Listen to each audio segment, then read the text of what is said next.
C'est désormais acté, Ben Reilly est le véritable Spider-Man et Peter Parker le clone qui vivait toutes ses aventures depuis 5 ans. La sérénité s'installe dans l'esprit de nos héros, tandis que Peter et MJ déménagent à Portland en laissant à Ben le soin de reprendre sa vie en main à New York et de redevenir le seul et l'unique Spider-Man. Pour commencer, Ben va devoir se trouver un travail, se refaire des contacts, oser mener une vie, tout simplement. Si dans un premier temps la chance semble lui sourire, dans l'autre partie de sa vie les choses sont moins faciles. Les combats s'enchaînent entre différents criminels infortunés qui mettent son sens moral à rude épreuve, et le retour de Mysterio disposant d'une technologie capable de focaliser l'attention des gens sur leur écran de télévision aussi longtemps que souhaité par le vilain. Mais la véritable épreuve est encore à venir. Kane, le clone raté que l'on pensait mort précédemment, est lui aussi de retour en ville et est plongé jusqu'au cou dans un complot à grande échelle orchestré par de richissimes hommes d'affaires qui organisent des combats entre surhumains pour se distraire. Si Ben tend dans un premier temps à se méfier, il réalise finalement que Kane n'est pas maître de ses agissements et décide de l'aider à condition de ne plus le croiser par la suite.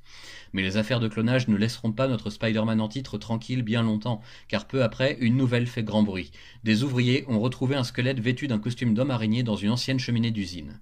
Ben se rend aussitôt à la morgue pour subtiliser le cadavre et tente de découvrir son identité, un affreux doute venant le saisir au plus profond de son être. Serait-ce encore un clone fabriqué par le chacal?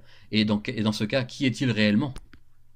Les événements s'accélèrent soudain, l'identité secrète de Ben venant d'être percée à jour par celle qui allait devenir sa petite amie et qui, manque de chance, voue une haine féroce à Spider-Man.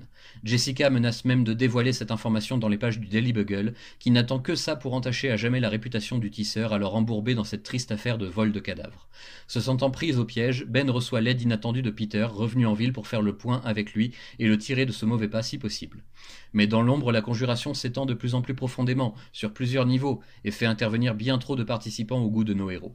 De vieux ennemis reviennent tout à coup les hanter et faire de leur vie un véritable enfer, particulièrement celle de Ben qui perd en un court laps de temps son logement, son travail et sa relation amoureuse, ainsi que sa situation administrative. Quelqu'un semble bien décidé à mettre en pièces la vie de Ben Reilly, quelqu'un qui connaît le secret de sa double identité ainsi que la vraie nature de Peter Parker. Et alors que les affrontements titanesques se succèdent à un rythme fou, la vérité auparavant acceptée avec difficulté se retrouve mise à mal elle aussi et les résultats des tests sur Ben et Peter sont remis en cause. Qui est véritablement le clone? L'ennemi a plusieurs coups d'avance et s'amuse à jouer avec ses proies, les orientant à chaque fois vers un nouvel adversaire, un nouveau complot ou une nouvelle impasse. Le moment est venu d'en finir et d'achever les araignées. Ben, qui n'a plus aucune certitude ni aucun bien, affronte son destin avec l'aide de Peter, tandis que Mary Jane, empoisonnée, est emmenée à l'hôpital pour accoucher dans l'urgence, le bébé ne se présentant pas bien. La tension est à son comble et le drame palpable, quelque chose de vraiment ignoble est en train de se produire et le fou qui orchestre tout dans l'ombre s'apprête enfin à se révéler au grand jour et à savourer son triomphe, tous ses pions réunis entre ses mains et prêts à être broyés définitivement. L'affrontement final, dantesque, embrasera les rues de la ville et mettra nos héros face à la plus dure épreuve de leur existence. À la toute fin, il n'en restera qu'un seul encore debout, avec sur la conscience le poids de plusieurs pertes cruelles et tragiques. Pour sauver leurs proches qui se trouvent en grand danger, Peter et Ben vont devoir dépasser leurs limites et faire face jusqu'au bout, jusqu'à la mort s'il le faut, et ne rien lâcher contre leur terrible adversaire. Quoi qu'il arrive, au bout de cette nuit d'Halloween fatidique, ils seront deux à avoir l'étoffe d'un vrai héros. Nous y voilà donc, le troisième omnibus tant attendu de cette réédition de la saga du clone dans le nouveau format des Marvel Omnibus de Panini. C'est le chapitre final, l'ultime révélation, le grand dénouement d'une intrigue longue de plusieurs années et s'étalant sur plusieurs séries arachnéennes, avec des hauts et des bas bien sûr, mais toujours un investissement total de la part des équipes créatives. Pour commencer, je crois qu'il est bon de citer les noms de tous ces auteurs sans qui tout cela n'aurait pas été possible à l'époque. Au scénario, Dan Jurgens, Tom DeFalco, Todd DeZago et Howard Mackie. Au dessin, Dan Jurgens encore, Mark Bagley, Sal Buscema, John Romita Jr., Tom Morgan, Luke Ross, Steve Scross et le regretté Mike Wieringo. C'est la combinaison de tous ces talents, de toutes ces idées et de toutes leurs énergies qui a permis à une histoire aussi longue et complexe d'être tissée, à une période où Marvel n'était pas au mieux de sa forme et avait grand besoin de suspendre ses lecteurs à chaque nouvelle parution. Merci à eux tous.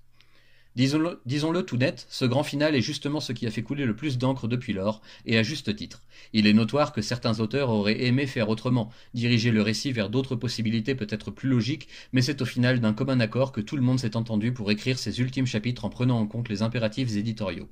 Certains lecteurs ont été et seront toujours déçus par cette fin, d'autres comme moi auront tendance à trouver qu'il manque quelque chose pour que ce soit vraiment parfait, et d'autres encore se satisferont pleinement de ce qu'on leur offre, et je pense qu'au fond, ils ont bien raison. À quoi bon refaire le monde tant d'années après les faits? La vérité, c'est que la saga du clone aura été une œuvre difficile à accoucher et assez inégale, avec un manque de constance qui aurait pu mettre tout l'ouvrage en danger à un moment clé de son développement. Mais grâce au génie des auteurs et des dessinateurs, le pire a été évité. Bien sûr, il y a de nombreuses frustrations à la sortie de la lecture de ce troisième et dernier omnibus. Quid de Tante May? Quid du Docteur Octopus? Qu'est devenue la fille de Peter et MJ? Tant de questions qui resteront ici sans réponse, car Panini a fait le choix de ne pas intégrer certains chapitres qui auraient trop rallongé cette rétrospective. Si l'espoir m'est permis, j'ose imaginer l'apparition d'un un beau jour de ces suites manquantes dans une belle collection, mais nous n'y sommes pas encore. Alors que penser de cette longue saga? Trop longue au goût de certains, trop évasive pour d'autres. Vous avez sans doute remarqué que depuis un moment j'évite de donner mon propre avis.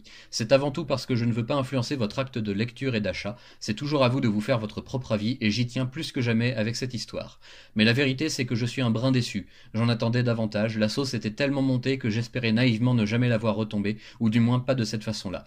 Éternel insatisfait, je suis au regret de vous avouer que je n'ai pas trouvé mon compte dans ces quelques chapitres décisifs et que ce final me laisse totalement sur ma faim.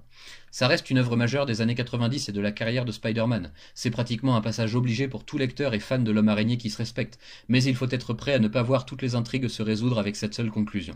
Je suis déçu, certes, mais pas amer pour autant. J'ai totalement apprécié ces longues heures de fébrile lecture, j'ai bien profité et maintenant je me tourne vers d'autres récits et d'autres univers. D'ici quelques mois, je vous parlerai d'une des conséquences possibles de cette grande saga, mais ce sera au sein des articles VO du vendredi sur le blog. Un peu de patience. Pour conclure, merci à Panini pour cette belle réédition qui permet aujourd'hui à de nombreux nouveaux lecteurs de savourer cette longue histoire, et surtout un grand merci à tous les artistes et rédacteurs ayant participé à cette grande aventure. Que Spider-Man continue à nous inspirer l'espoir et la force de ne jamais renoncer, quelles que soient les épreuves sur notre chemin, c'est tout ce que l'on demande, et c'est le cas ici plus que jamais.